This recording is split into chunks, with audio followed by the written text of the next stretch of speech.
I'm Julie Duell and you're watching Spotlight on Sparks. Today my first guest is Amber Sosa. She's our transportation manager, and I wanted to talk to you about a recent project that council approved, and it's using TAP funds. What are TAP funds?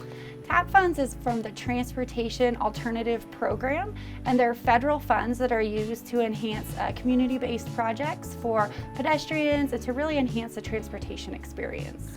And so this particular project is for a regional trail, from what I understand, and tell me about that. It is. We have a regional trail right now that is constructed out of pavers, and those pavers are starting to fall apart. They're starting to separate, they're starting to sink, pop. They're really just creating an unsafe surface to walk on. So this project will look to remove all those pavers and put back a nice concrete path to be enjoyed. And where is this regional trail? So this is out in the Kiley Ranch area, and it actually connects Kiley Parkway to Sparks Boulevard, just east of the Pyramid Highway. The trail is closed right now, and so people, I'm sure, are going to be excited that that's going to be open again. So when will the project start and when will it finish? Well, we anticipate the project to start pretty soon, and we do expect completion by the end of 2020. And then about how much is this going to cost? So initially the city will fund the entire project, which is estimated just under $300,000. With the TAP grant that we received, we're eligible to be reimbursed up to 95% of the project costs. Wow, so that's great. That's really good information. Anything else you want to say about the project? No, we're just really excited to be able to use this type of grant and hopefully open up our pedestrian trail again. All right, thank you, Amber. I appreciate you being here. Thank you so much. My next guest is our utility manager, Kevin Porter. And Kevin, I wanted to talk to you a little bit about flood mitigation and a project that council just approved, kind of near Vista and East Prater Way. Can you tell me about that? Yeah, absolutely, Julie. Council just approved on the September 28th meeting our East Prater Way and Vista Boulevard storm drain project. And this project aims to mitigate some flood inundation and closure of that intersection that we've experienced several times over the last, call it 10 years.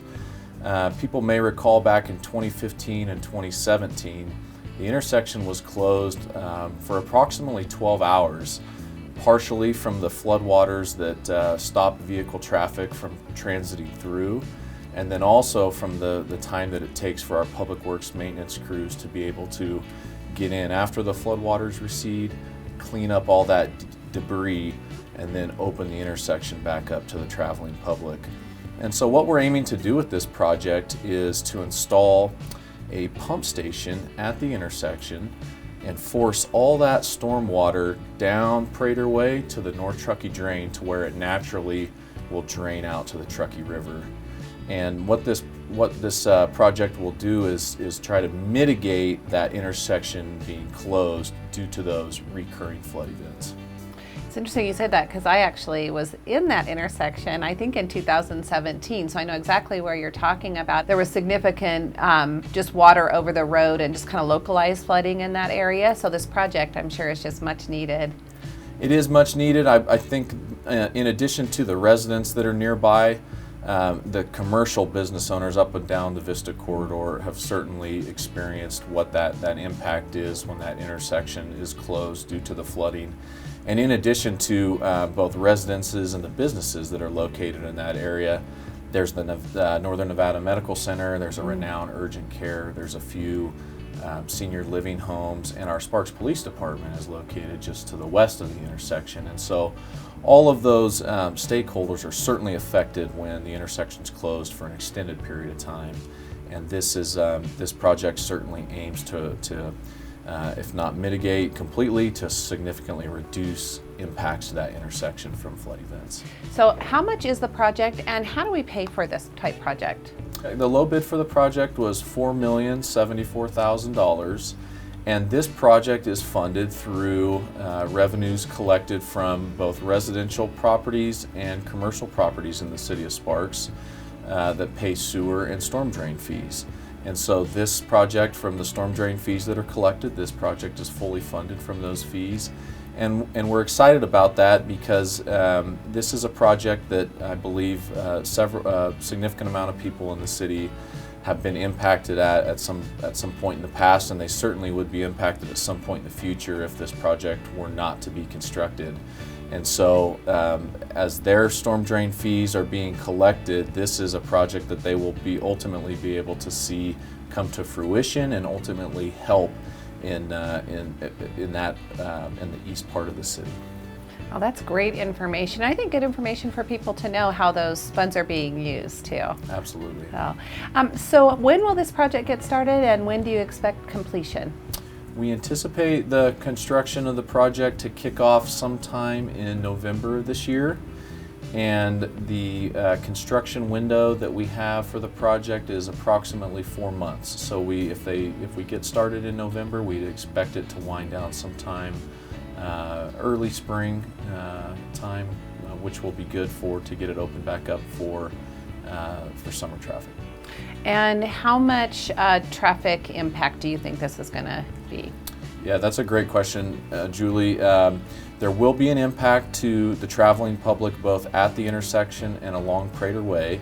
Our goal is to reduce as much as possible any impact to the intersection specifically.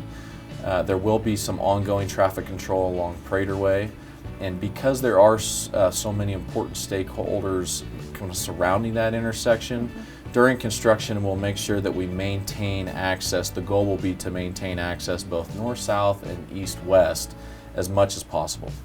Good. So it sounds like it's not a really long project, 4 or 5 months, but definitely will have some impacts, but hopefully not too significant. Absolutely. Great. Anything else I missed about the project?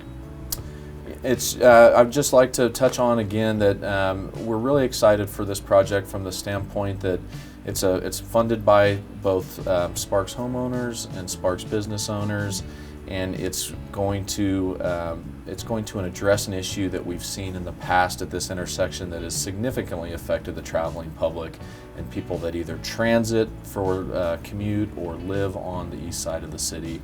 And so we're really excited to see this project come to fruition. Yeah, it sounds like a great project and much needed. So thank you very much for being here. I appreciate it. Absolutely. Thank you, Julie. My next guest is our Sparks Police Chief, Pete Krall. And Chief, we are talking about some grants and some great money that we're getting to help us out with certain programs. The first one I wanted to mention, though, was $10,000 from the Dahl family, and they're giving us money. Why? First of all, this is a fantastic gift. The Dahl family has donated $10,000 in the name and memory of our late mayor, Ron Smith. Which is of course very sweet. Ron is deeply missed. But the funds are intended to be used by our HOPE team, which is our homeless outreach proactive engagement team, so in ways to try to help folks that are experiencing homelessness. So I did a story recently about our HOPE team, and it is just worth reiterating the great things that they're doing down by the river. So they are basically offering services. Their main goal is to offer services to the homeless down by the river. Yes, so some of the things that the grant, or that the gift really will be used for potentially are things like Visa gift cards to help people with emergency purchases of either food, personal hygiene products, things of that nature that folks, that we can get them those gift cards and they can purchase those items immediately. There are some other programs that are potentially in the works. We just have not quite ironed all of those out yet. But one of the other things that's exciting is we can actually use those funds to help folks purchase identification cards. In some cases, people do not have the identification cards that they need, and that can become a barrier to gainful employment.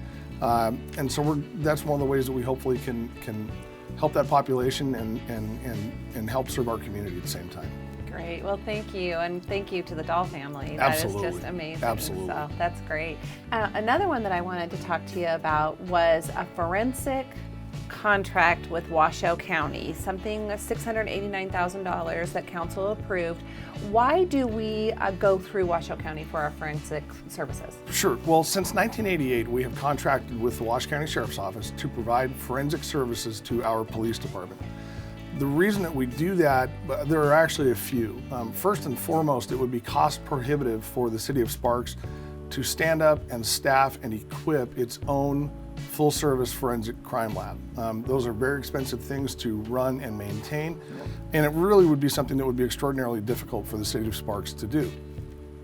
Additionally, Those folks do work for us that is absolutely mission critical, especially in terms of major cases. Things like homicides, sexual assaults, robberies, things of those nature. The Washoe County Sheriff's Office has the personnel to do crime scene investigation, provide forensic abilities to include DNA testing, fingerprint analysis, firearms testing, a whole array of things that we use in major cases like that to secure convictions.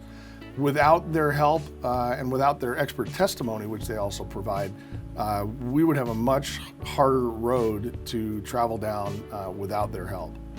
So important money that's going there, and really important services that they help us with. Absolutely crucial for us. We utilize them a tremendous amount.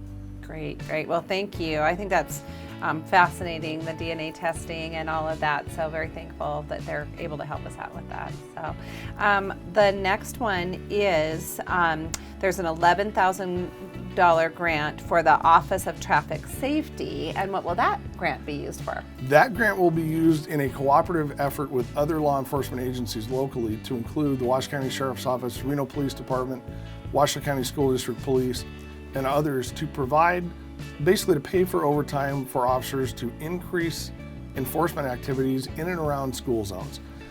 As we know, tragically, there are all too many accidents involving kids coming to and from school. This program will help provide the man hours to hopefully reduce the number of accidents and, if possible, eliminate fatalities altogether.